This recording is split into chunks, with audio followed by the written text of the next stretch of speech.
Gambling is a booming industry in Ireland. We talk about solidarity with those financially affected most by COVID-19. I suggest this is one place to start, because 100% of betting duty is going to the horse and greyhound industries, and everyone here will be in no doubt as to my views on that, and I respect differing views. However, in terms of animal welfare alone, I would suggest that it needs to be examined and the industries decoupled. In fact, I'm sad to see that we are the only party in this House that does not support the funding of the greyhound industry, but has no friends. So, in that regard, and powerless to act unless others join us, and committed to supporting, doing all we can in a practical way. But at the very least, this duty needs to be re-examined in light of one of the many pandemics that we have in this country, gambling, and redirected in part to support people affected by gambling. And in fact, the profits overall of the entire industry need to be examined. Gambling has increased during COVID, but it has sharply increased over the last number of years, even without a pandemic. There are several reasons for this, and some aspects are not easily managed. Advertising, as has been mentioned by many of my colleagues, is one. And I really look forward to seeing the legislation that the Minister will shortly bring before this House to address these problems.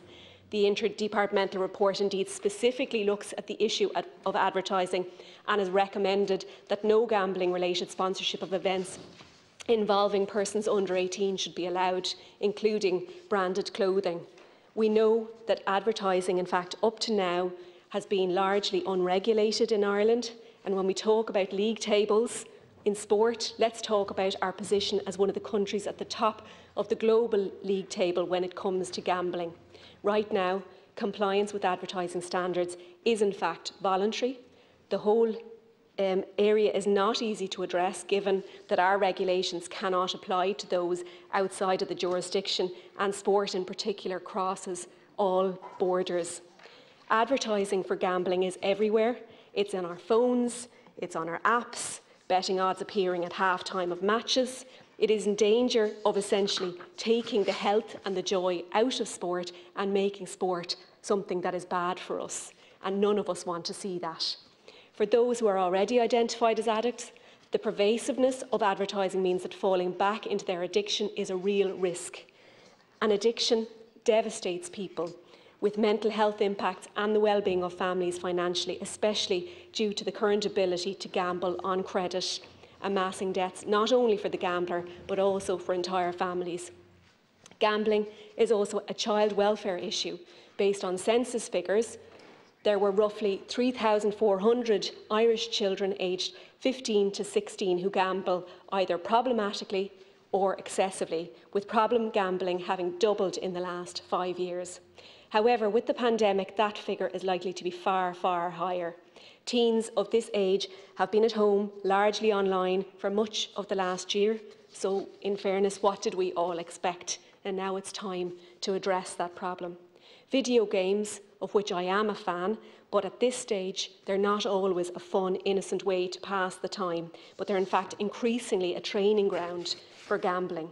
Loot boxes in video games are one of the key areas of concerns. They are mystery boxes which can sometimes be purchased, and the value in that box is entirely down to luck.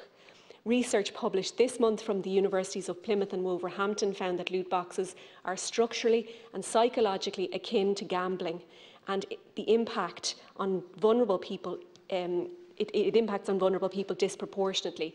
Of the 93% of UK children, and this was UK research, who play video games, 40% opened loot boxes. Is it any wonder then that we are seeing such a spike in gambling among our teenagers?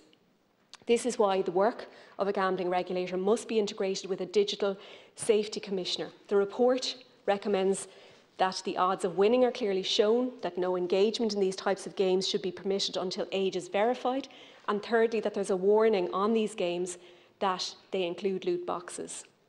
I welcome the Gaming and Lotteries Amendment Act 2019, which was commenced last year, which went some way to getting this country out of the 1950s when it comes to regulation and legislation. But it went nowhere near enough, and that is why, Minister, you are bringing forward this legislation, which I very much welcome. The programme for government for our three parties indeed commits to establishing a gambling regulator focused on public safety and well-being, covering gambling online and in person, and the powers to regulate advertising, gambling websites and apps. A lot of families silently look forward to the day that they are lifted out of the darkness that this silent addiction has created about them. Thank you, Minister.